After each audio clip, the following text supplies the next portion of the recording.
دراما رمضان 2023 بتتابع ايه فيها في دراما رمضان؟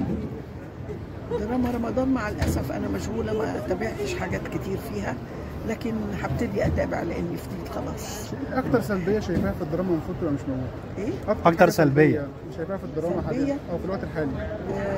الحاجات التافهه، يعني اطلع الشباب يضربوا بالسكاكين ليه؟ ده انا مش عايزه ده يحصل في ولادنا، فما طلعوش في التمثيل، اطلعهم بيتعاملوا معاملات كويسه مع بعض، بيكلموا بعض بالفهم بالادب بالحجج القويه، مش بالسكاكين ولا الضرب. فعشان ما علمش الصغير، انا شفت طفل معلق مطوه، بقول له يا ابني انت ليه معلق مطوه كده؟ قال لي مش يمكن حد يطخني.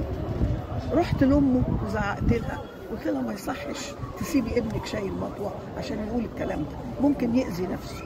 فاحنا بالتمثيل الدراما اللي نقدمها للناس ما نوديش حد ابدا بيضرب بسكينه ولا بيطلع مطوه، عشان ما نعلمش الشعب كده.